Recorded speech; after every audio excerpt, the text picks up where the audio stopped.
right, greetings everybody, and welcome to Conflict Radio. Let's see here. Today is October 3rd, 2024. We are in Red October, and I guess the port strike is over, just so everybody knows. We can stop hounding up all of the paper towels and toilet paper because the port strike is over. Let's give a quick shout out to everybody I see that's been hanging out here for a little while. We've got Jay, Ken Jackson, Miles E., Myro is here. Thank you so much for the super sticker or super chat. Tony Rodriguez is here. How you doing, Tony? Alex Alfred Ashton, Caroline Ross. There's a bunch of new names. Sharon Spain. I'm guessing you're from Spain. King of Hunkamundu is in the house. Davy Jones Locker. How you doing? Brett Berg, Puck Elf. Let's see.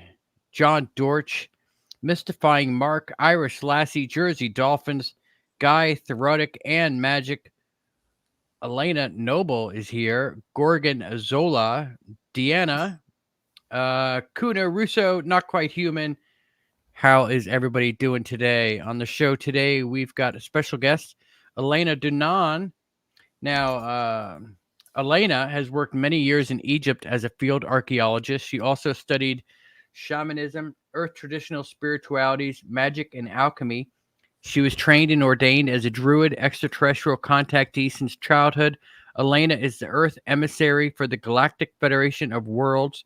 Her world bestsellers, A Gift from the Stars, We Will Never Let You Down, and The Cedars have marked our times and inspired millions of people. Elena, welcome back to Conflict Radio. How are you today? I am very well. Thank you, Mike, for having me again. It's a real pleasure. Good fun. You know, it's an honor to have you on. I know you were just in Colorado. How'd that go? Oh, I loved Colorado. It's such a beautiful, beautiful state. The nature, the landscapes, the people, wonderful. I really had a great time there. Yeah, I used to live in Colorado Springs. I saw you took a visit to Cheyenne Mountain. Did you find anything suspicious going on under there? Well, not when I visited because we couldn't go really in the infrastructures, but we could get in until a certain point. Well, I was told that there is underground, deep underground, under the Cheyenne Mountain base, there is a port, spaceport with spaceships, which are collaboration between the Earth military and the Galactic Federation of Worlds. So many triangle ships and scout ships. And interestingly, when we went a bit around Cheyenne Mountain, there are some, places to visit and some souvenir shops. And they're selling aliens, stuffed aliens or little UFOs, And I said to the staff, do you see much UFOs around here? Why are you selling these? And they were all, oh yes, like it's a great UFO spot. People are gathering at night to watch UFOs, and that confirmed what Thorhan actually told me about this UFO base. Yeah, you guys had a UFO fly over the conference. I saw a video posted of that. I think if anybody wants to see it, go check out Elena Danaan's Twitter feed, and you'll see it up on there. We have a lot of questions to ask you tonight regarding the death of the Orion, I guess, Queen. Yes. The Hive Queen, right? Yeah. First off, let's talk about the Orion Greys. Now, are they the Greys that have been coming to Earth, or are there multiple different types of Greys that visit the planet? There are there has been a multiple type of Greys visiting Earth. And they were all part of a big organization that was kind of an empire, the Gray Orion Empire, the Nebu in their language, or Dominion. Nebu means the masters or the Dominion. And so that's how it translates. So who were they, these Greys? They were led by a species of tall Greys originating from Betelgeuse star system. These ones were called the Eban, The Eban are tall greys known also as big nose greys. Why? Greys have no nose, but these ones were using when on Earth breathing apparatus that was really like a looking like a big nose. So that's for the little story. The Ebans were the foundation founders of the Nebu, the Orion group. They had this idea of gathering together different hives, gray hives of different planets into one to create something super powerful, to assimilate all the gray hives in the vicinity of where they lived. Starting to assimilate the whole galaxy, they started by assimilating grays to create an army and an empire. So, how they did that? They focused their attention on different gray cultures who were structured on a hive consciousness pattern. And they had all, each, a planetary hive queen, which was sometimes, most of the time, organic. Everybody remembers the Borgs, or, as your beautiful thumbnails can give an idea. Uh-huh. And they influencing these grays on different planets to join together. They got their consent to merge the consciousness of their queens together to create a super queen. But this super queen, which was the addition and the merging of all the other planetary queens' consciousnesses, this super hive queen was not biological at the end. She was a kind of an, I would say we could understand her as artificial intelligence, although it wasn't really artificial, it was a supra-consciousness, multi-consciousness, we could say, Uh-huh. uh, packed as one thought, one So entity. Yeah. was it an artificial consciousness? No, it wasn't gray made. It wasn't made. When you say artificial, it Yeah. doesn't come from source. Okay. That wasn't the case. It was the merging of different real organic consciousnesses into one, you know, Okay. and that create a supra consciousness. I think I've never seen her or a representation of her because nobody knew what she was looking like, because when the Federation had access to the Orion zone, she was already gone. So we can assume she was looking like kind of a blob of plasma because she was only consciousness. Uh, Plasma can develop into something organic as well. So that's a mystery. Nobody was there to see what she Okay. looked like. She was in the Orion cluster, the Orion Nebula, and the Trapezium cluster that is in the Orion Nebula. Um, and yeah, she was there. That's what she was. Okay. Let's give a quick shout out to everybody. If you can, go ahead and hit that thumbs up button. It helps get people in here. And also, if you have any questions as we go ahead and ask them and put them all in caps because we've got a bunch of people in here tonight. Go ahead and ask them, put them all in caps, and we'll save them for the last half hour of the show. That's when you guys get to ask the questions. So, okay, so basically we have how many different grays form the Dominion? You said there Okay. were 6? So the alliance of the six, it's something different of which the Dominion was part of. The Dominion was led by the Eban, tall greys from Betelgeuse. Also, you had the Grails from Mintaka. You had different gray cultures from the Orion zone. There was so many different ones, and so maybe at least 20 different cultures merged in one. And And that was then the they Alliance of 6, right? No, that was the Dominion, Okay, the that's the Nebu, the Dominion. Nebu. Okay, now the Yeah, Dominion is part of the Alliance of 6, that's it. and So and they that's a created, bigger I guess group, right? yes, yes. So the Dominion created the Alliance of the Six because they found they needed to ally with potential competitors. So they allied with first the Sikaar Empire. That's the Draco reptilians. Uh-huh. Sikaar Draco reptilians. They allied with them. They are competitors. They were competitors, but it was an alliance. The alliance of the six was an alliance of interest, of trade, of profit, where they would share the resources of the planets they would have conquered together. So you had the Nebu as an entity, as an empire. You had the Sikaar, Draco reptilians.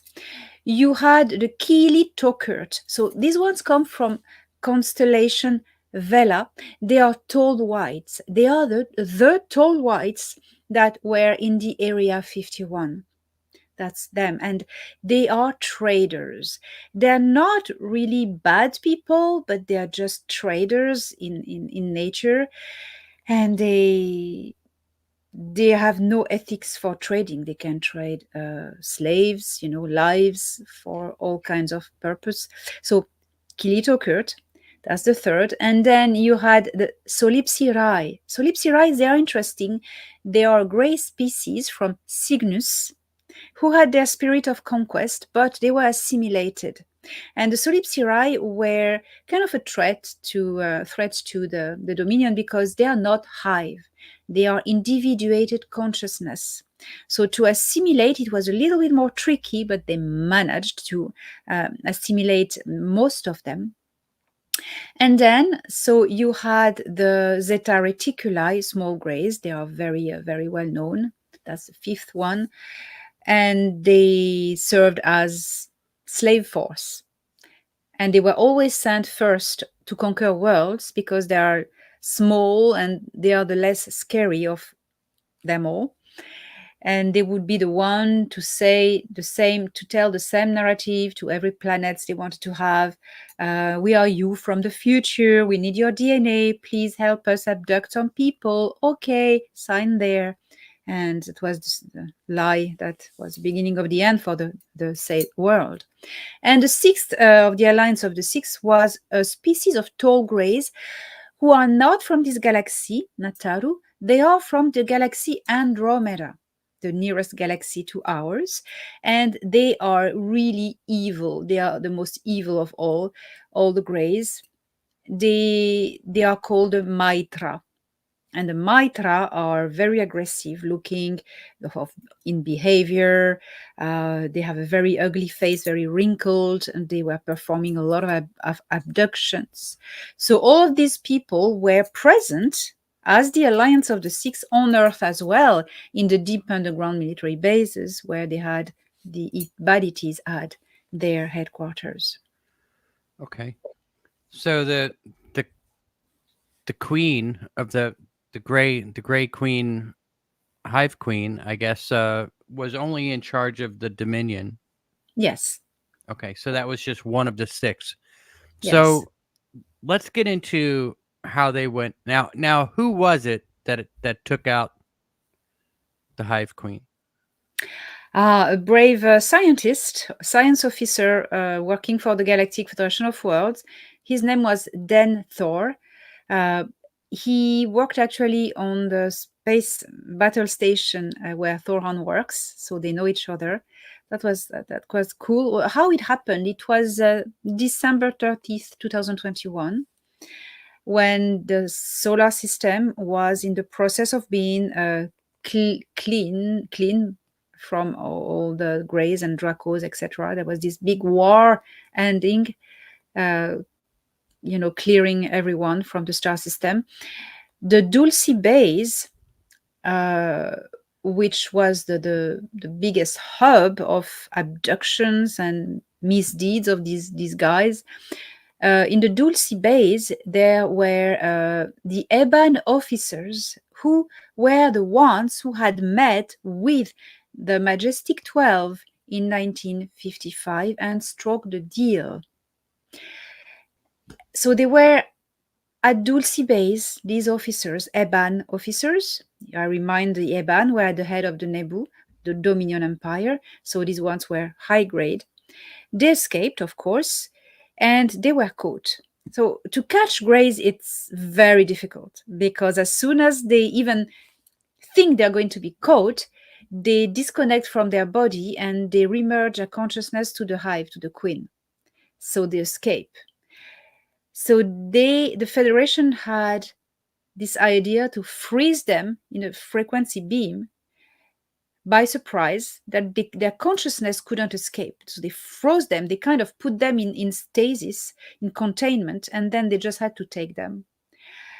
It happened behind Saturn because the Greys had at the time a relay on Saturn. So they were trying to get to there to be transported from Saturn to Orion, but it never happened. So they caught these officers, they brought them back on the XL6 battle station of the Federation. And there they were put in containment and studied. And this science officer, Denethor, has managed to crack the code of the hive, the frequency interface of the brain of these guys to their queen in Orion. And that was a big cheering up because now they had the frequency to access the super queen, the central intelligence of them all. So they gave her of her own medicine, if you know what I'm going to allude to. They sent her a virus. I hope you won't be in trouble for that. Yeah, it's fine. And it was a frequency encoded, kind of thing. And it really started to dismantle her, to eat her from inside and to take her apart. And she just disconstructed and dissolved, and she wasn't anymore. And that's the story. Okay, so what happened to the other queens that were connected to her? Are they still in charge of their own planets? Yeah, so what happened after? There was a moment when all the Greys that were assimilated to this super queen, they were completely lost, completely losing directions and mind. It was total chaos for a while. So at that moment, there's a power in Orion, which is a positive power, that is the Council of Five. They took care of it. They took care of all the Greys that were just disconnected to bring them back to their planets, the original planets.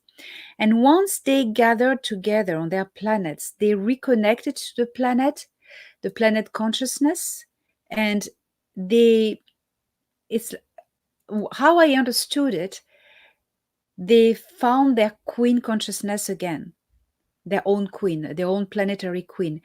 Their own planetary queen reformed, merged again with the planet, so they could reconnect with their natural organic hive queen. And they were all very much traumatized. And as things are going since then, since 2021, well, it has been a long process, 2022, all along the year 2022. Now, as far as I know, they're okay, because these Greys at the start, they were just, victim in a way. They were assimilated by the Eban, and now they don't want any trouble because they're very wounded, they feel weak, and they just want to reconstruct their own society, and and all that goes with it. Yeah. Okay, so let me ask you this: when you talk about so the Council of Six. Okay, I thought I had that written down. I apparently don't. I'm looking for it. It's a Council of Six, right? Yes, you want to write them down? Yeah, I should write that down now. All right, I did write down the species that were involved in there. Now, the Council of Six, they were going from planet to planet, and they were doing what was called the Nebu Assimilation, correct? Yes. Now, what is that exactly? What was it that they were doing? They first get the consent of the population of a planet to be invaded. If they do not do that, and if they invade the planet by force, they are stopped by the Galactic Federation of Worlds and there's a war. So to get around it, the Prime Directive and etc., to get around it, they will get the consent of the populations. Then, law of free will, nobody can do anything. Then they would take leaders, they would meet with leaders and offer them rewards, often as technology. And then the leaders would accept, and in exchange, they would accept that the Greys set foot on the planet, have facilities, and start abductions for whatever lie, against whatever lie, we are us from the future, blah, blah, blah. And at that moment starts a program of hybridization. Because, especially for humans, you can't assimilate a human to a hive. You can't. Biologically speaking, you can't, because it's a question of genetics and structure of consciousness. Humans are individuated consciousness. We stand for our own. We're not part of any hive. So they need to change the genetics. Okay? So they were conducting all these programs of hybridization from generation to generation, to in the purpose of replacing us with beings, hybrids, who would have sufficient amount percentage of gray genetics that their consciousness would be able to be interfaced to the Orion Queen. Because DNA is an antenna. It emits a frequency. If the DNA code is very strongly in percentage gray, it will emit a signal that would be able to be interfaced with the hive queen. They've tried to do that, and when things went belly up for them, they had plans. They say, okay, we won't succeed. The Earth Alliance is winning. We're going to lose. So they decide to implement a plan of emergency. That means changing humans' DNA into gray DNA by injecting in people gray DNA. Okay? And with a transponder, a metal, crystalline metal that would be able to transpond the consciousness of the person to the gray hive when a pulse signal would be emitted. I'm talking about, without putting words on stuff, so people know what I'm talking about. That Yeah. happened on Earth. Okay? Go on.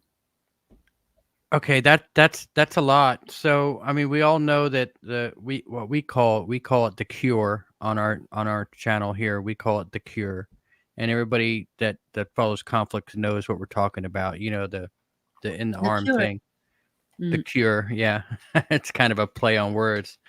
So you're saying that messes with the human DNA a little bit and turns it into a gray alien hybrid?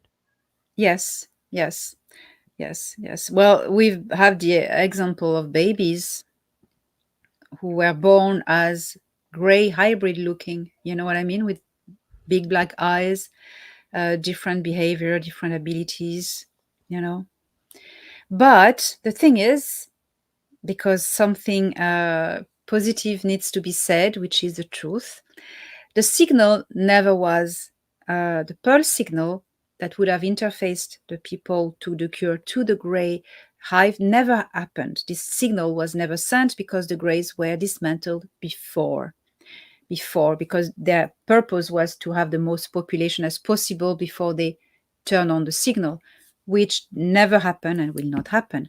In the meantime, all the products got eliminated by the body.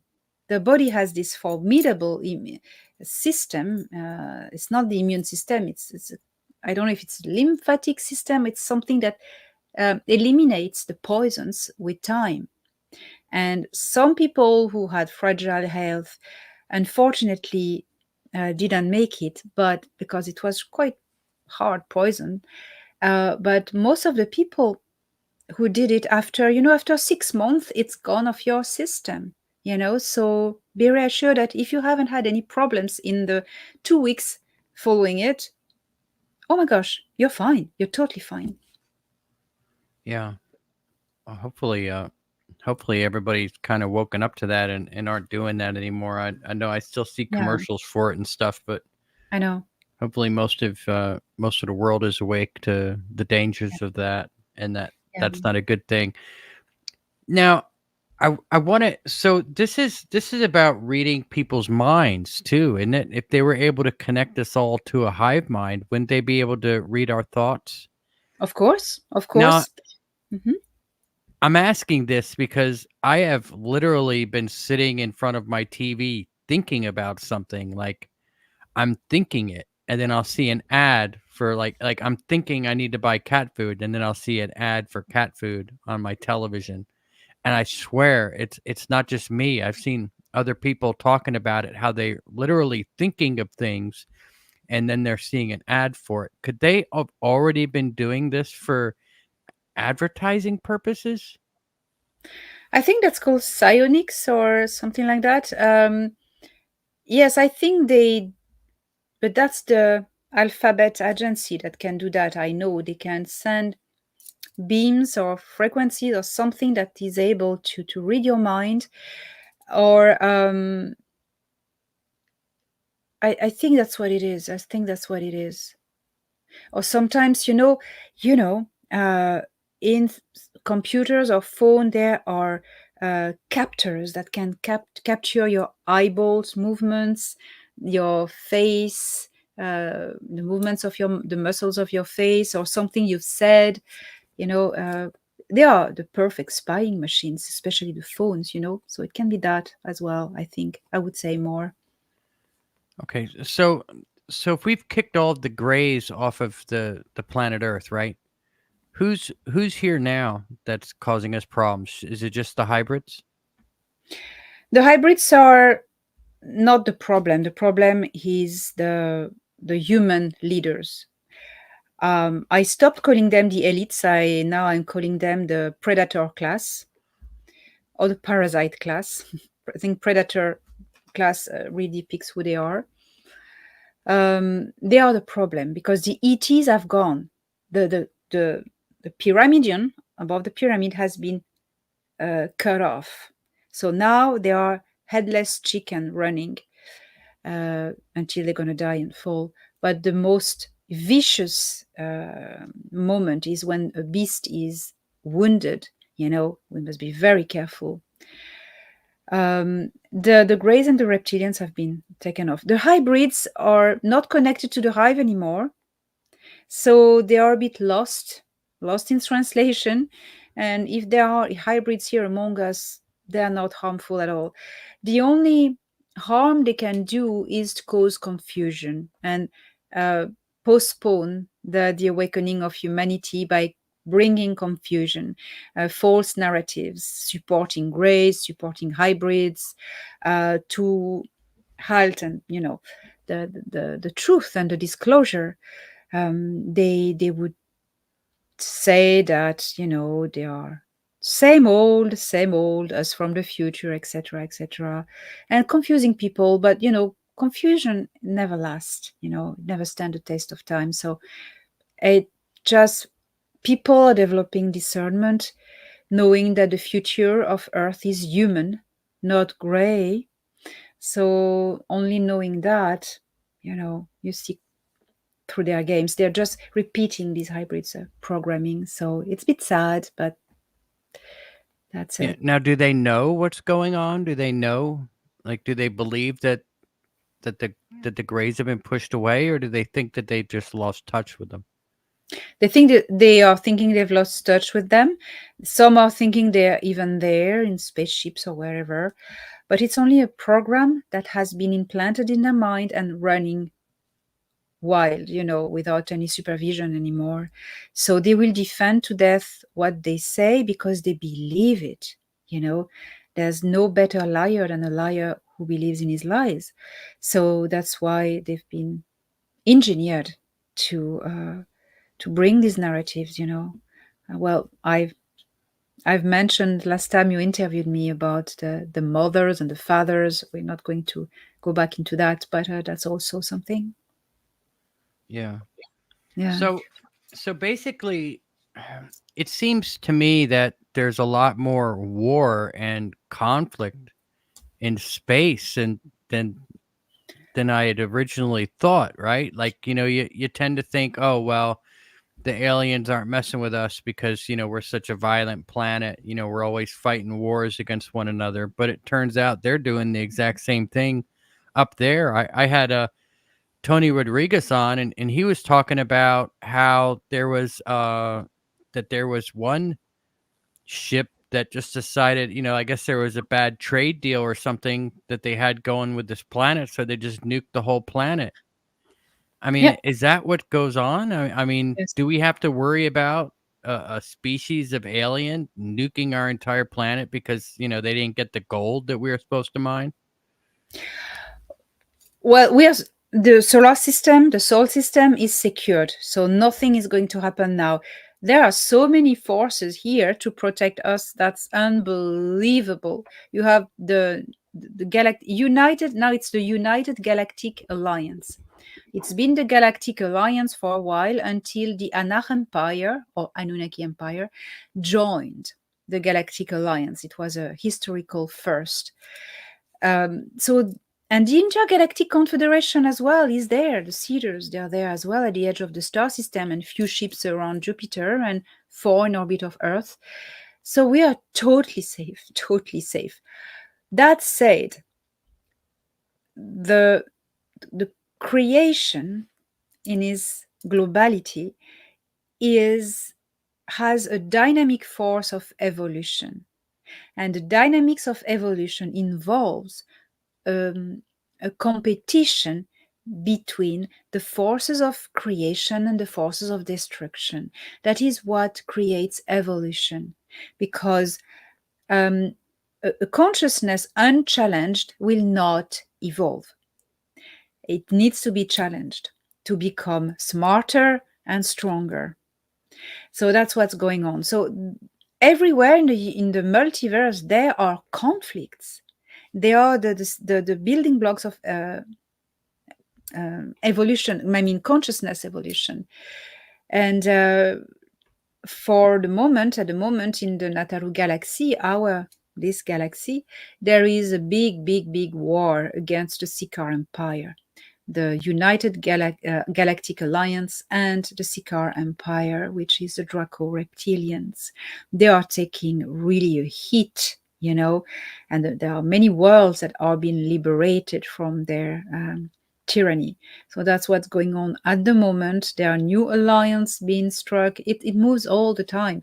It's fascinating. I'm following the politics of this galaxy on its own. It's very complex. There's so much happening.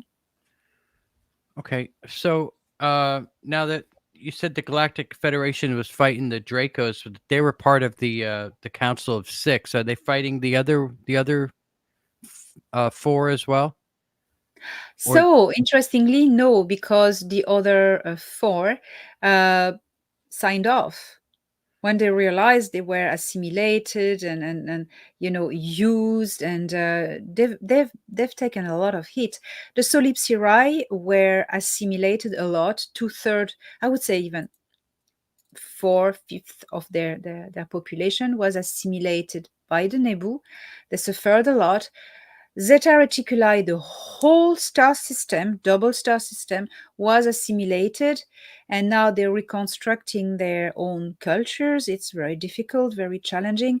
The Kili Tokurt are traders, and they don't make deal with losers. Every traders, trader cultures, they would take the best offer. The Mitra, they don't want to get involved anymore. They have their own business, so it's all gone.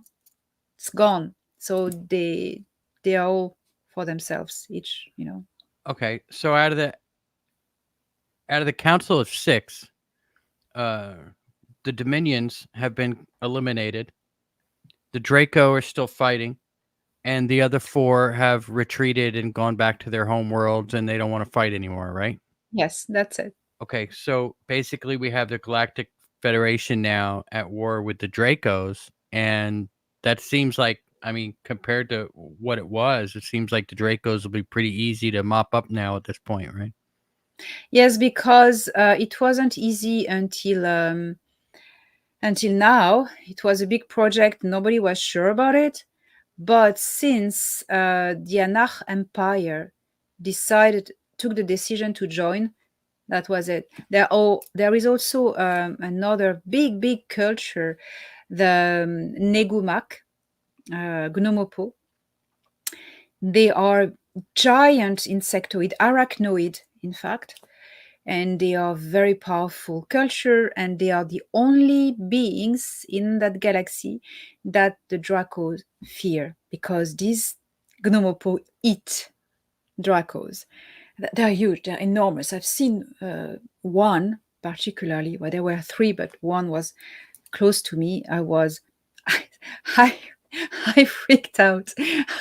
I knew he was positive, but when you see something like this, several meters high, a big spider, you go like, oh my God.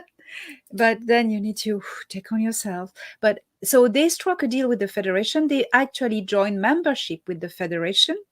So once they were in, that's it, the war started and the Anach Empire joined. Why the Anach Empire joined only now? Because before they were hand tied. Because Anu, the Emperor Anu, who is an immortal, had a son, Enlil, with Draco Reptilian Queen. And he, as long as Enlil was alive and kicking and on Earth and in our star system, Anu couldn't attack the Sicars because of that disagreements, and he was hands tied. But at the moment Enlil was taken off planet of Earth and arrested, that was it. Anu had free hands, and he could say, "Hey, I'm joining the fight against the Sicars. I so wanted to do that for a long time." So I think the Sicars have no chance now. Okay, so now this war, I guess, is it only in our galaxy, in the Milky Way galaxy, that this war is happening, or is it multiple galaxies? Only in our galaxy, this one. So But this there is are the wars only, everywhere. yeah, is this the only war that's going on in our galaxy right now? Oh no, there are little conflicts everywhere all the time. But I Uh-huh. would say galactic scale war. Yeah, that's the one. Now, is there a bigger war that we need to worry about later on that's involving multiple galaxies? No, not in our area of the what we call Laniakia cluster, galactic cluster. Not in our area. Maybe in other areas, possibly, but it's very far. We're not involved in an intergalactic war, Okay, thankfully. are there any galaxies in our area that are involved in an intergalactic war? No, No? Well, that's good no. to hear, I guess, right? Yes, good to hear. It's like we're fighting with our neighbors, but at least we haven't, gotten Yeah. into it with other galaxies yet, I Well, suppose. there's Right? an unstable ground with the Mitra from Andromeda, but it's not happening, so we're lucky with that. Okay. Well, awesome. So this is good news for us, right? Yes. Oh, yes, yes.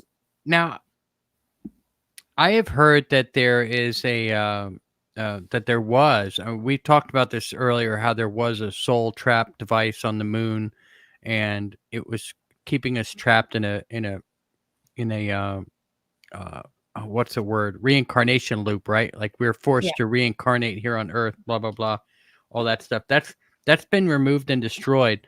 And from what I understand, there's a lot of other beings now from other star systems, other solar systems that are lining up to be born on Earth. Is that true?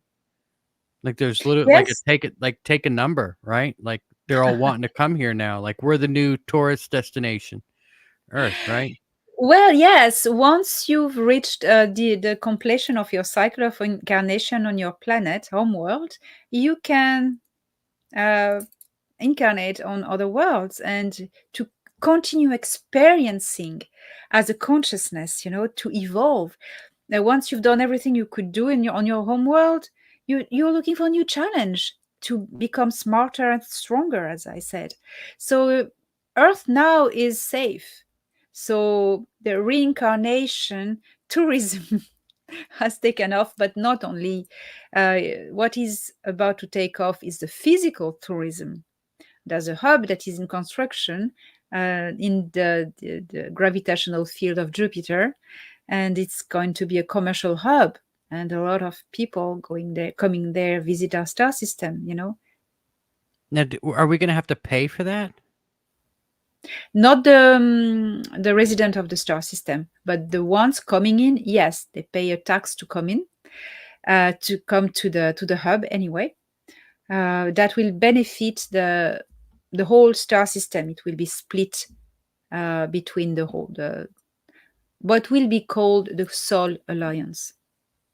Okay, It will all go right, to the people, not the no more governments and stuff. all right. Now if I was obviously let's just go into the future and Earth is liberated and we have contact and disclosure and everything else, and I can just get on a ship and fly to this hub. You said it's Jupiter or Saturn? Jupiter. Jupiter.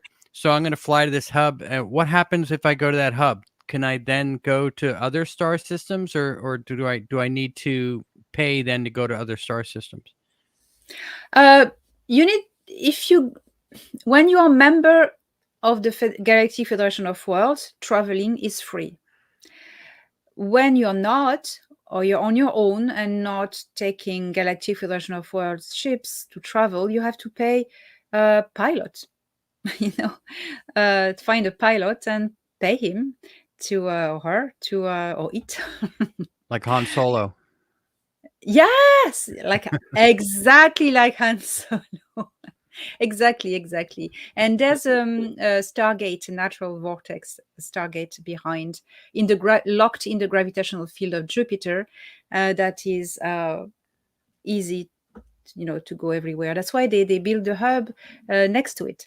All right. Now I would imagine that us being here on Earth, we're all pretty broke as far as galactic money. Are we automatically given some kind of galactic money that we're able to spend?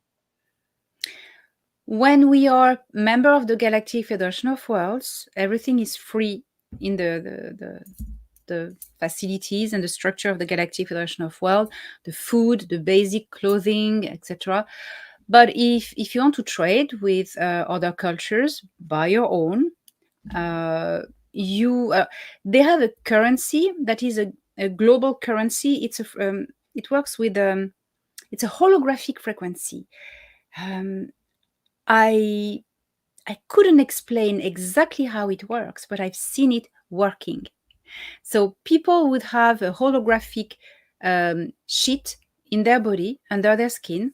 It's very thin. It's a hologram. It's not physical. It's imprinted in their skin. And when you scan it, it will give credits or earn credit if you do a work. It's very interesting, very interesting. After that, there are cultures on their own. They have their own currencies that can be physical. There are all sorts of things, but it's usually crystals most of the time, or gems, or precious metals. And there's a whole scale of correspondence in values. And who is managing this? It's not the Federation, it's the Galactic Guild of Merchants. Yeah. Okay, so what is it based on? Like I guess we on Earth, we have gold. I guess you could, everything kind of goes to gold, and like that's kind of the main form of currency. If you have gold, you could trade it for any currency in the world, and then buy whatever you want anywhere in the world. What would the gold of the galaxy be? I know DNA, human DNA is a currency. DNA is a currency. But that's something else that concerns trade that are a bit illegal. that are illegal. Is forbidden to deal DNA and people. I'd say the currency is frequency, frequency scale. Um, Is what that now? can Sorry, What did you say it was? Kale? frequency, a frequency scale Oh, of frequency scale. scale of values. Uh, they have a way to embed um, geometrical keys and data in frequency patterns. So you experience it, you see it as holograms most of the time, and that carries values and data, whatever it can carry. So there is a scale of of kind of a monetary system like this. It's very complex. I'm not really an expert in that, but that's what I have witnessed and noticed. Okay. So so I'll be able to go throughout space and sell my DNA? That's illegal, but you can. I said nothing. All right. Uh, I mean that's just seems so wild to me. So I mean, that it's based on a monetary system and how basic things are free. What's not free? Like if you wanted to play a PlayStation or get a virtual reality gaming set, or No, you that's want not to free. you want to buy a spaceship, right? I mean, No, not free.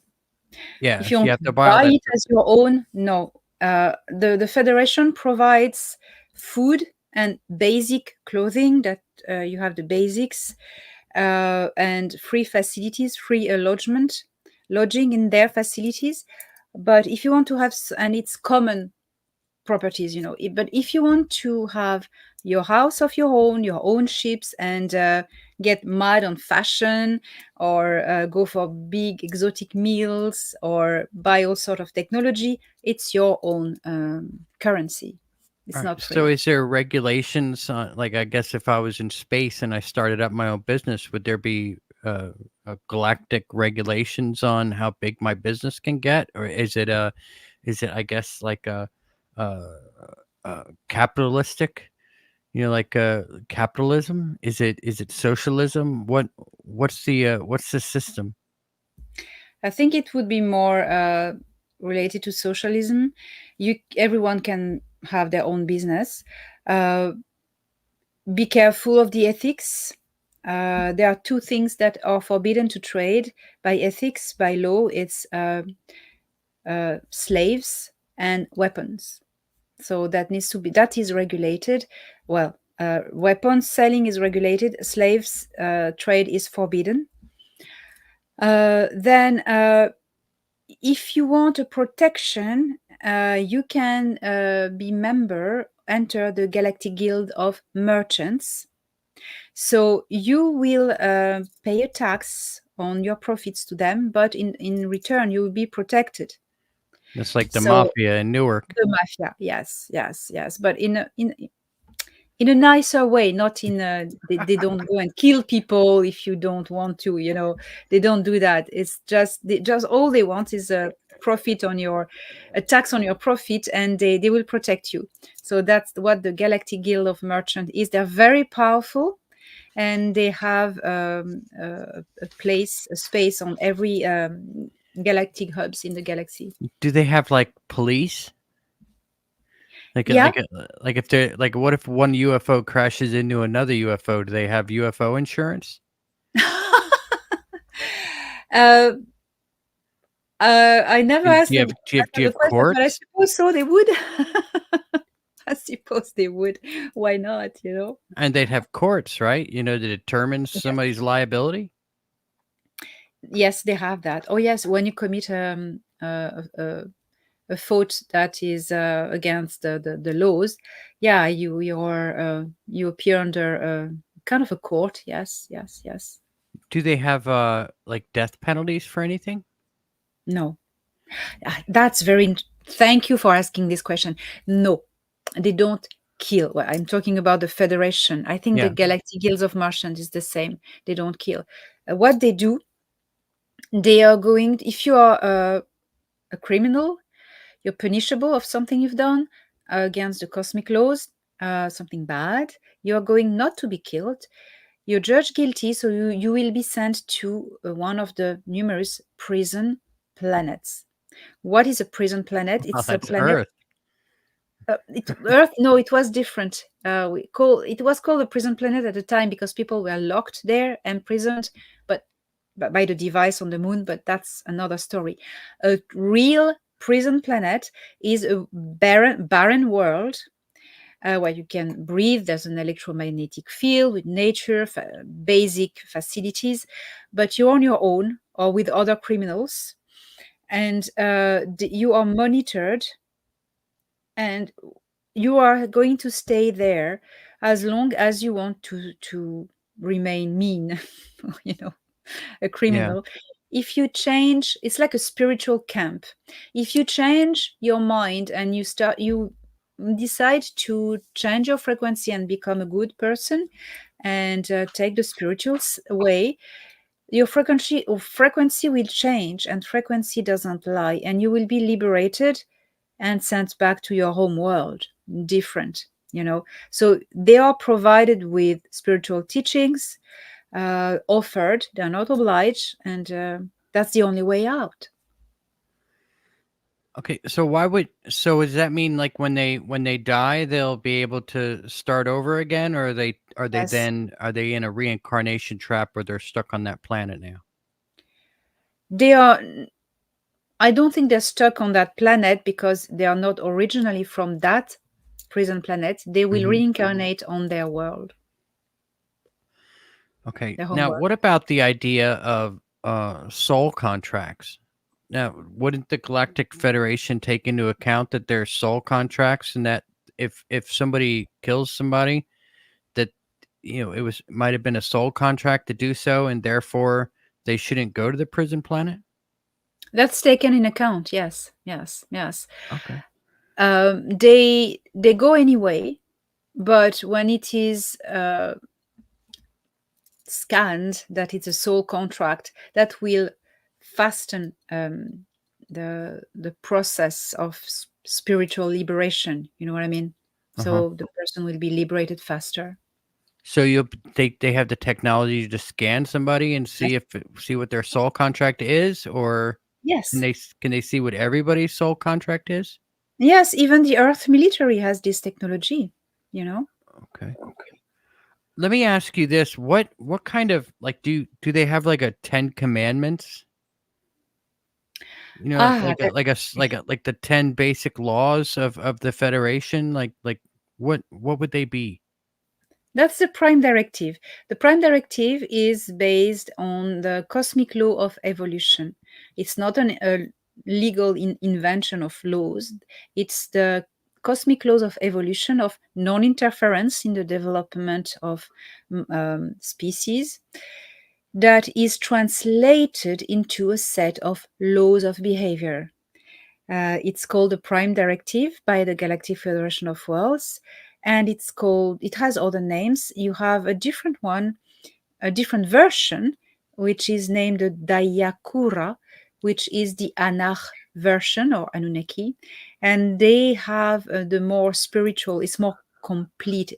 They have the spiritual dimension also to it. The Federation Prime Directive is only practical, so that's their code. The code of everyone.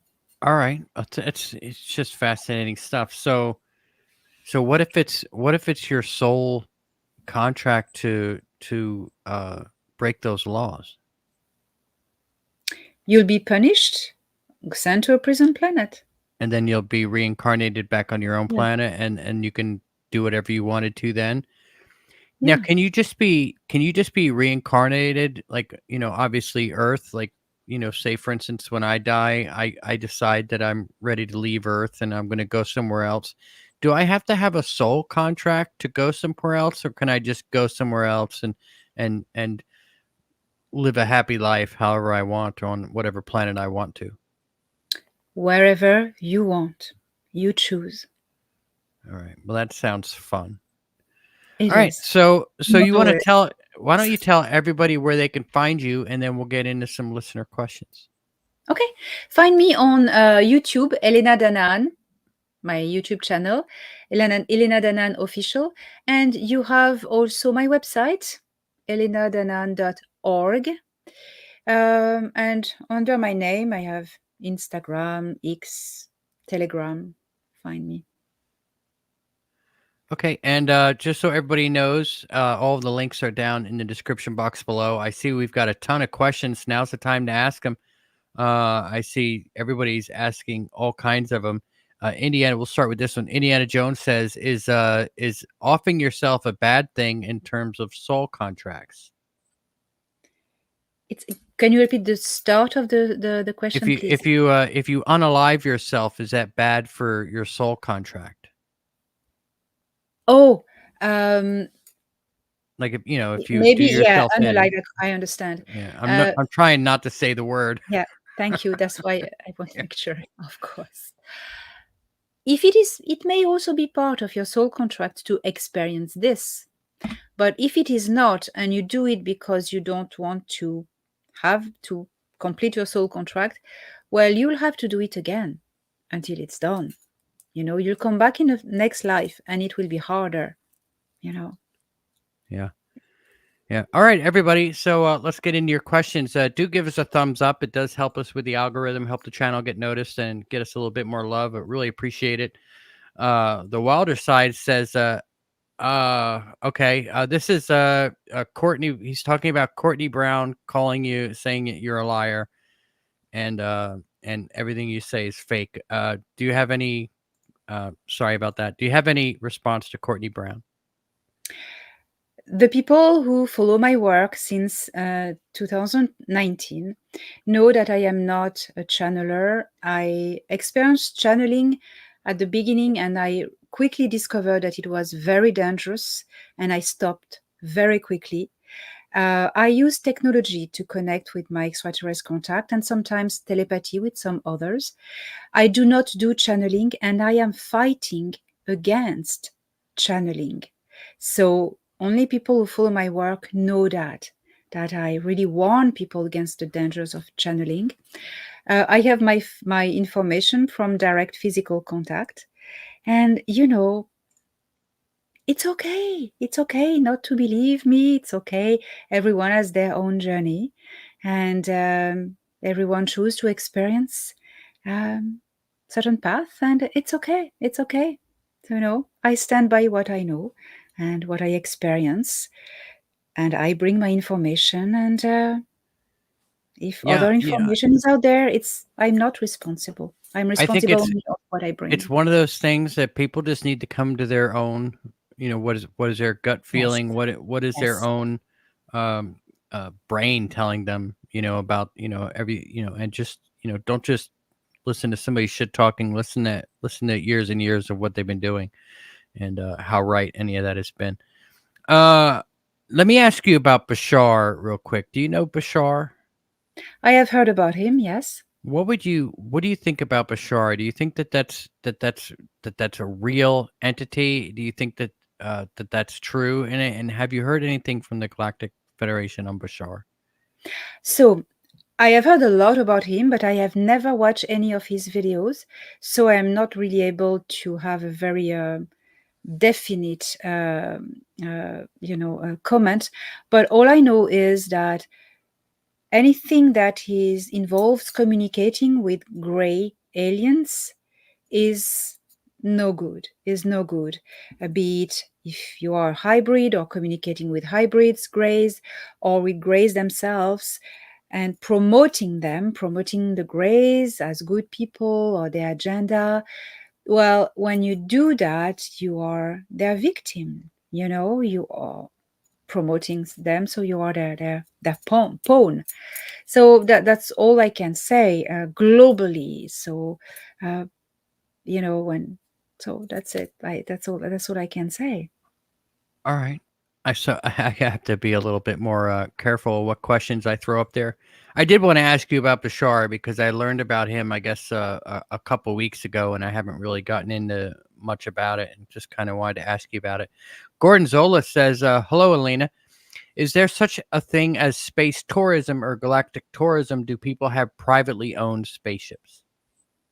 Yes, it has started with Blue Origin and SpaceX, and well, very wealthy people can afford it for the moment, but it will, develop into something very common, and space tourism will become cheap after a certain time. Uh, Space tourism is a huge thing in the galaxy.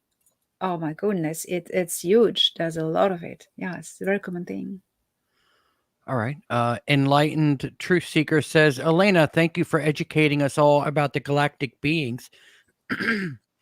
Are there other civilizations beyond the ice wall in Antarctica?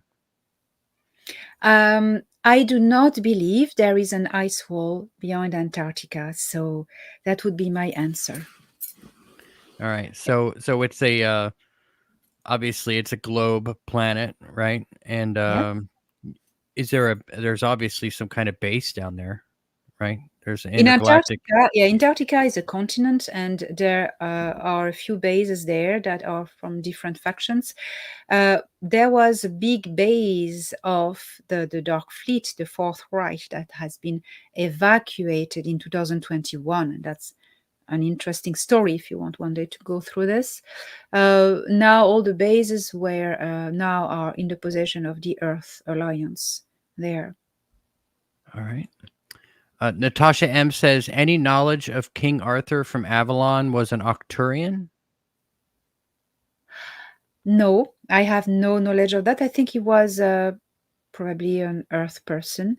I know where you come from. That Arthur means Arctus, the bear, because it was a symbol of strong, powerful tribe leader. So I don't believe it has something to do with the constellation of Butes and the Arcturus star system. I don't think so. My opinion. All right. What was the connection between 6G, the C-19 injections, and the Gray plans for planetary domination and enslavement? What was, yes, I touched about this when I mentioned the Greys wanting to assimilate human consciousness by changing human genetics into Grey genetics.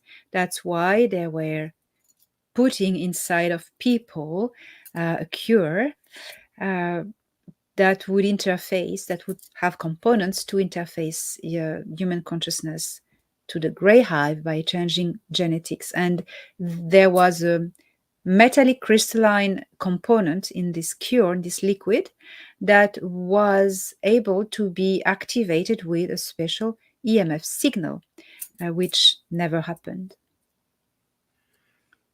All right. I'm going to bring this one up because it's kind of talking about what we had talked. He says, after you were very kind regarding his operation, he admits that the aliens run the show for him.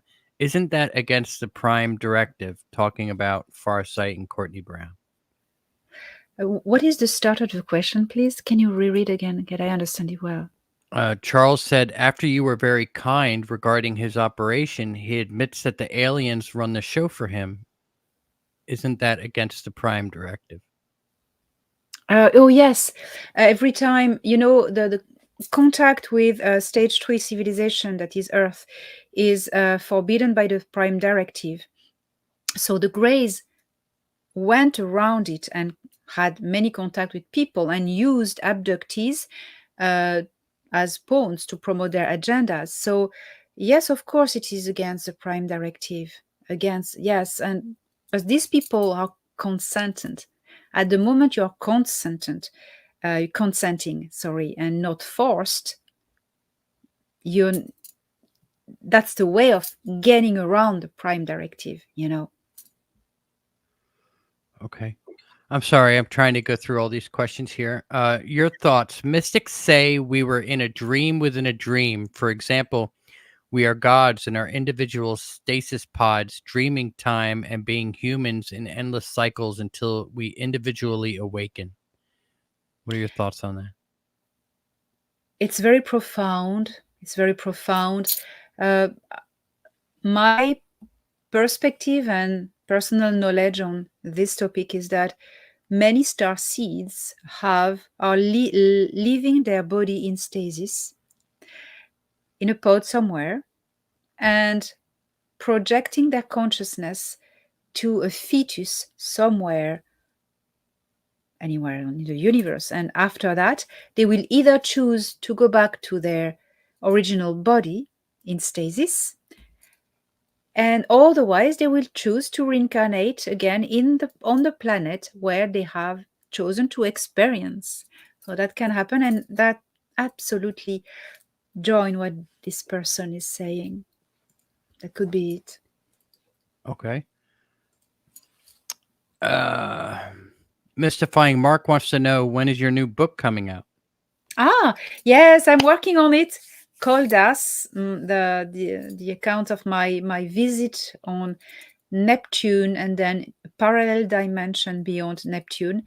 That should get out before Christmas, hopefully, and then I'm finishing a volume 2 of Encyclopedia Galactica, and there's more. Okay. Tony Rodriguez chimes in. He wants to know, Sedona or Nashville? I vote for Oh, Nashville. Nashville, I Tony. I don't know. I think the directions is maybe going to Nashville, but it's not definite yet. Yeah, there He we knows what go. I'm talking about. So we're talking about a future conference Yes. coming up, and your guys are obviously trying to make a decision between Sedona and Nashville. I'll vote for Nashville, and if they do it in Nashville, everybody, Conflict Radio will be there in one way or another. If I have to buy tickets and go as a spectator, or I'll get a press pass and go and do interviews, Conflict Radio will be there if it's in Yeah, DJC. Nashville. Galactic and Spiritual Informers Connection, yes. Yeah, there Uh, we go. So hopefully that'll be coming to Nashville. So everybody send letters to Michael Sala, send letters to Elena Danaan, send letters to Tony Rodriguez. Let's get it in Nashville. maybe we get a vote, people to vote. Yeah. Okay. Another question from human. I mean, I don't really know how to say his name, so I'm just going to read the question. Is there any connection between the Nebu Orion Gray Empire and the civilization that built the pyramids on the Giza There isn't any connection. The people who built the pyramids were from the Atlantean culture. They were intergalactic people, so it's not the same. The Greys were not involved. So were the Greys here at that time, or is this before the Greys' arrival? The Greys have come and gone many times. So there were always a base somewhere with Greys. They usually go very deep underground or in the very high mountains.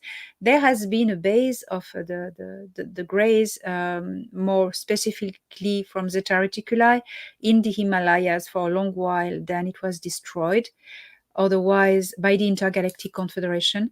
Otherwise, they had base in the star system, especially in the asteroid belt, where they could hide. All right. I want to follow up on that a little bit with my own questions, and I am going through all your guys' questions. I'm sorry if I miss any. Just go ahead and repost it. But I want to talk about. I mean, you said that there was another race here. Why did they abandon us and let us get tortured by the Greys like they did? Why would they just? Why did they leave? So the Greys got to their ends by getting around the Prime Directive, okay? Getting people to consent to be abducted, and also scaring people. Is fear is a form of consent, okay? People didn't know that if you stand up, if they stood up against a Grey abducting them and saying, you have no right to take me, and I opposed to this and leave me alone, they would go. They didn't know that. They just had to know it. Why did the Federation didn't intervene? They did. but they got around the Prime Directive as well. In 1954, they contacted the different governments on Earth before the Greys did. They said the Greys are coming. They're going to offer you a deal that the most highly advanced deceiving intelligence in the galaxy, please don't believe them. So they said instead, we can help you create a program of defense, but you need to build it. It needs to be your technology because we're not supposed to give you technology. It's against our laws, but we are going to help you to retro-engineer technology that we will give you from crashes. A crash is not, if you take technology from a crash, doesn't go against the Prime Directive. If a ship lands and is given to you, it infringes the Prime Directive. You know the difference? So that's why they were crashing ships and, hey, walk away. And we're going to guide you more or less. And that was the start of the creation of the Earth Defense Fleet that started with the US Navy Solar Warden Fleet that is still active. That's how they got around, and the Federation has been present all the time, deactivating nuclear missiles and trying to contain nuclear power plants not to explode or cause too much harm. They've been active a lot, and so but we don't really realize it. All right. I do have a follow-up question here. Why are the pyramids in alignment with Orion's belt, the belt of Osiris? Because at the time, the leading culture in Egypt was the Anachim, and they were coming from the Orion zone. They had their headquarters on the star Sirius, but had also their empire really much embedded in the Orion zone. So that's why these people, the Anachim, there were two factions. And the positive faction was ruling over Egypt at one point, and before it was taken over by Marduk. And they were linked with the Atlantean continent that was led by tall, blonde, intergalactic people, the Alteans. So they were working together. That is why the Orion constellation is mentioned, is used. Okay, and was there a connection between the Atlantean civilization that built the pyramids on the Giza Plateau and an off-world civilization from Orion's belt? Yes, the Anachim. The Yeah. Anachim and the Anachim. Okay. All right. Who are So, not Greys, not Greys. all right. So let's get into some of these here. Natasha wants to know, is Prince William becoming King William soon the Antichrist? I don't know anything about it. Yeah. I'm sorry. I don't think that those people are real. I don't think that they're real humans. That I don't the know. royals, I really don't. Oh, There they was have a strong reptilian genetics, that is the crossbreeding between the royal bloodline of Enlil and the Sikaar reptilians. They have this. They're not the only families like this royal family. There are, the 13 families. yeah. All right. Here's a good question. Enlightened Truth Seeker wants to know, is this so-called new moon really a Galactic Federation starcraft that will be orbiting Earth till November? You've heard of this, right? Yes, and I know what it is. It is not Galactic Federation, but it is an old craft disguised as a rock. It is carved up rocks. They do that a lot. There's an ancient culture that does that. The Andromedan Zene or Zenate also do this because they are also an ancient culture. This rock is like Oumuamua. It's a scout ship that is coming from very far to just take information and see what's going on. The culture that built this spaceship is the same culture that built the moon spaceship. They are called the architects or the builders. They are very, very ancient culture. All right. Um, Gordon Gorgonzola says, "I very much enjoyed your encyclopedia book. When is volume 2 coming?" I don't think I'll get it for Christmas, but hopefully for spring. Maybe, yeah, or next Christmas. Wait till next Christmas. Oh, for sure, for sure, for sure. Is it hard for the human body to travel to other planets or the Jupiter hub? Yes, yes. Once you leave the Schumann resonance, your heart doesn't know what rate to beat, because the heart is beating as a fractal of the Schumann resonance, because these bodies are made on Earth, Yeah. so you in the spaceships, that's why, you know astronauts have a lot of health problems when they are out of the orbit, the higher orbit of Earth. So you need to have spaceships with that generates a frequency pulsed electromagnetic field that is uh, at the same rate, frequency rate, as the frequency field of your planet, and then you remain healthy in the ship. But when you go on visit other planets, you need technology to readjust your body to the new conditions of the electromagnetic field, the pressure, the air, composition of the air, etc. So usually it's a belt. The Federation has belts we call frequency belt, or even suits, that creates a field around you, that a force field that is going to regulate everything inside to your conditions of living.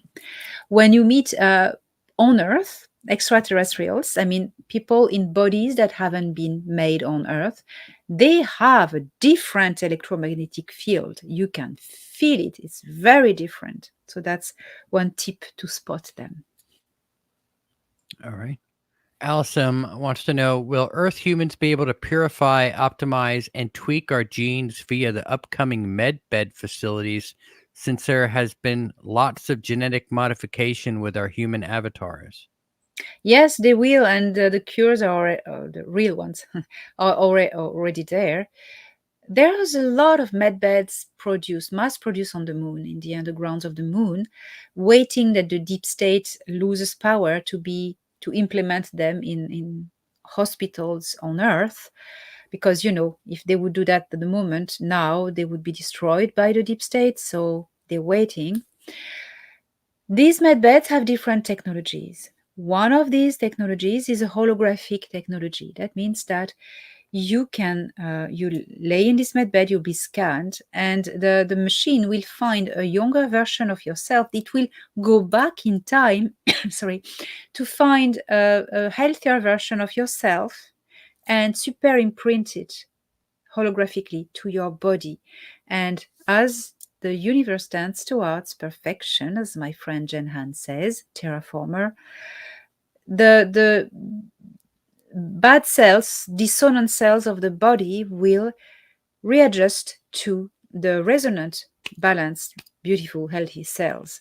That's a way of healing. Now, when your body is the product of multi generations, hundreds of generations of genetic manipulation, it's not done like this. It's different. And then that's when Ia comes into the picture, my old friend Ia. When he came back into the soul system in September 2021, he brought with him the the pattern, the sample of the human DNA, we call it the Adamic DNA, before all the genetic manipulations were done. The original human DNA unaltered. I mean, still with the 11 different cedars intergalactic input, but it was beautiful, clean, clear. Humans could live hundreds of years, because the human being, the human body, everywhere in the galaxy is supposed to live a lot of several hundred years. Anyways, this is being implemented in the med beds, this frequency key, DNA frequency key. And you will have the possibility, if you have genetic disease that are generational problem, you will have the ability to benefit of the interface with this Adamic pattern, and it will clear up all the genetic malfunctions in your body. All the malfunctions, everything that's healthy will not change. All right. Allison says, has this frequency Hive Queen assassination via one of her drones ever been performed before, or was this the first in our galactic history? That was a first, because in our galactic history, the history of Nataru, such a super queen consciousness had never happened. So that was a first. So, do you think that that's why the other queens kind of retreated and went back to their worlds? Is that they were worried about themselves being taken out with this technology? It was an organic, natural process. You see, you visualize different planets, and every planet has a consciousness, okay? And one part of the consciousness, one fractal of it, is going to be the queen of a hive, a local hive, maybe one species, or sometimes of the whole planet, which we call the planetary hive. When you extract this queen consciousness, you take with it the whole everyone that is linked to her. When you interface this consciousness that you have extracted to others to build a superstructure, well, the little people beings or that are related to this consciousness are going to interface with the whole thing, the whole bunch, the whole compound. When the compound is dismantled, every fractal, different fractal belonging to planetary consciousness, will automatically be vacuumed back to their original world and reconnect with the central consciousness of the planet, like we have Earth Gaia, for instance, and everything will go back to an organic life, uh, you know, slowly with time. All right, guys. I don't know what to tell you. Everybody, I guess there's a lot of fighting going on in the chat room. Like, I mean, it's a everybody has different opinions, and we just need to be respectful of each other, and that's all we can do. Is I mean, we're all going to figure out the truth one day, and until then, let's just be nice to each other. Discussing is evolution.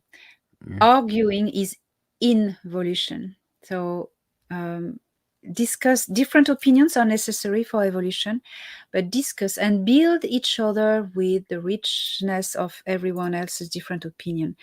Accept to be challenged, but don't fight. Division is the tool of the dark. So we need to unite and accept that we have different opinion. I like this expression, we agree to disagree. And that's it. Yeah, I mean that's I mean we all have opinions about things. That's just Of the way it is. course, and we have to and confront each other's opinions. Sometimes people change their mind and go, "Oh, okay, oh yeah, I understand that. I didn't know that." Well, That's how we we love evolve. having you on. We love having anybody on. I mean that's one thing about conflict radio. I mean there are people that have followed you for years and years and years and know everything. We just figured you out like a month ago that you even existed. So I mean, there's a lot of new people here hearing what you have to say, and it's just like when you first hear that your favorite Hollywood stars are caught up in a bunch of controversy that's bad, and your favorite music star Diddy is in all these controversies is bad.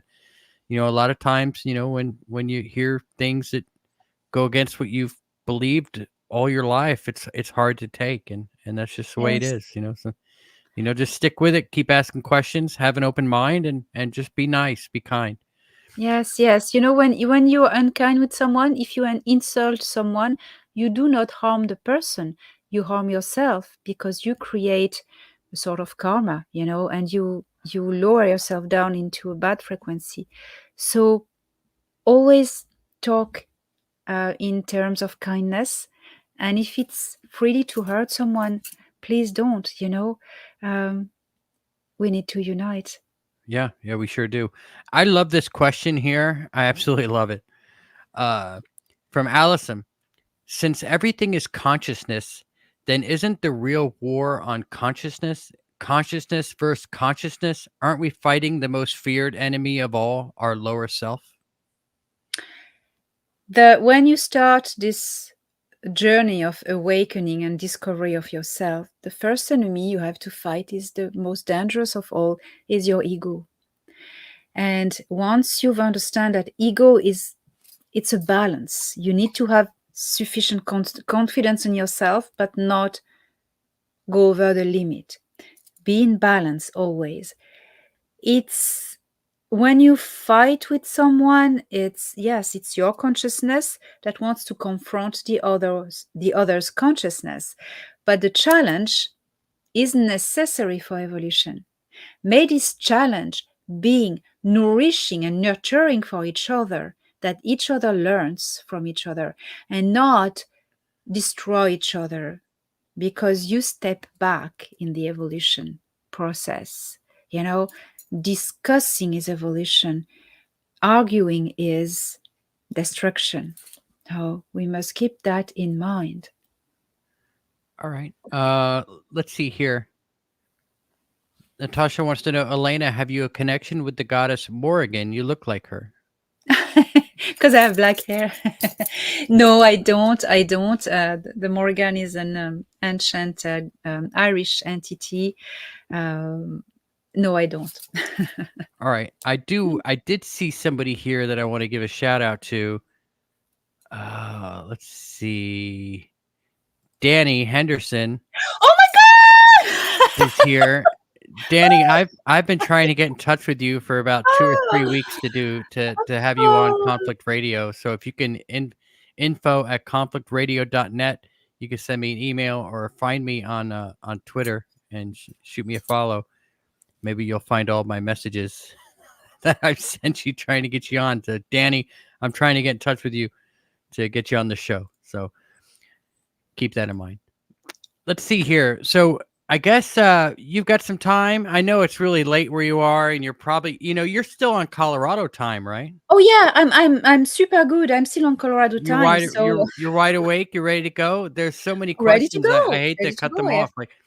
I have tea. I have everything I need. I mean, go ahead. All right. So I'm just letting you know that as of about 2.5 minutes, we'll be above our agreed 90 minutes. So thank you for sticking around. So Indiana says, will there be a major incident upcoming 2025, 26, 27? Is there something big coming? Like, I mean, a pole flip or a nuclear disaster? No. Something going to happen? No, every time you hear that, it's fear porn from the deep state to distract you. There is not going to be this. Absolutely. All right. Now, what about the pole flipping? Because this is actually, I mean, it's science. I mean, the magnetic field is weakening and everything else. Is there going to be a pole flip? So it has started. Yeah. And it's a regular, natural process. It's going to take time, and this is regulated by our good friends from the Galactic Federation of Worlds, who are making sure that in the midst of this liberation of Earth, they are not going to allow any natural event to cause harm or destroy and alter the process. I mean, for 400,000 years, humanity has been surviving out of slavery from regressive extraterrestrials, and they've been resilient until now. You have had the Enlil faction of the Anunnaki. You have had different wars. You have had the Greys. You have the Draco reptilians, the whole deep state Illuminati things. But humans have survived. We are all here on this planet, and that's the moment. For me, it's amazing to witness this because I've been following the whole process from all this time, and I see at last humans of Earth taking in hands their liberation. Oh my gosh, upstairs, they're not going to let anything come in between. Don't worry for that. Okay. Here's another one here. Can our lovely emissary, Elena, add a visual timeline on her fantastic website to help us all keep track of all these major historical events? That's a really good idea. maybe like have Yeah. like as the event, Okay. as I go over the timeline, I can click on it and then read something about what that was. That's really cool. That's a great idea. I can do this. The details, although in my book, The Cedars, I have published the complete detailed timeline of the true history of Earth. But what I can do on my website is to put the major events with a date, like when the Greys arrived on Earth and when about the modern liberation of Earth, the dates. Yes, that's very useful to have. All right. Question from Gorgonzola: how does the Galactic Federation of Worlds get out bugs and microbes possibly coming in on the hubs from many planets? Now, I guess that would be like like contamination, right? How do they Yes, deal so with that?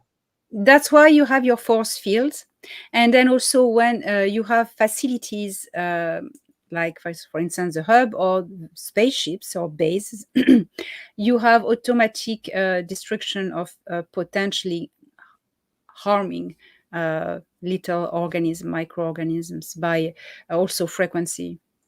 So it's okay. All right. Michelle Henley says, I don't understand the reincarnation thing. When we die, we are still ourselves. How does it Yes. work? Of Tor still, are you still you? And with your family on the other side, I'm confused. You have two types of family. You have your soul family or your soul cluster that is originating from your home world matrix, etheric matrix. But then you have also temporary families that you incarnate into. That's every life, every incarnation, you have a new one. So these are temporary family. After you disembody your envelope, you transition to the etheric plane and you are still yourself with all the sum of everything you have been, and it adds in the journey of all your lives, you are yourself. Yes. All right. Allison says, supra consciousnesses, are these numerous and a collective consciousness knowing each other intimately and yet being individual and unique? So supraconsciousness are these numerous and collective consciousness knowing each other. Okay, I don't understand very well the question. Numerous and collective. I don't understand. I guess that would be like, I mean, would a super consciousness be like the hive mind thing, or would that be like God? Oh, super. Oh, that's. I think there's a lot of mix into this question. Yeah, yeah. Maybe she can. Uh, Let me ask her if she can rephrase it, and we'll come yes, back to it. lovely, lovely. All right. Ingrid Navarre says, "What happens as the millions in space who have been abducted die, or are more people awakening on a deeper level as soul consciousness fragments return home?" Thank you. The millions of in space who have been abducted, while they finish either they are rescued and brought back to their home world, or either they continue their life as slaves or whatever they are sold in for, and then they reincarnate on their home world. Now, You know. Tony was saying when we had him on that the consciousness is like if you're looking at a 5 gallon bucket, consciousness is like water in a 5 gallon bucket. And if I were to create a clone of myself, I could take half of my consciousness out of that bucket and put it in that clone. How many clones and how many buckets of water or drops of water could I get out of that 5 gallon bucket before we start noticing a problem with the actual Yes. person?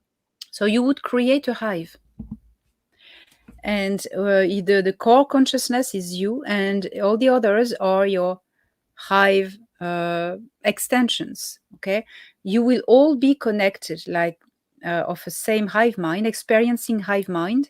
There are micro hives that exist in the universe. Not only the greys function on hives, other species. So it's something that's possible to fragment your consciousness into a similar thing as a hive.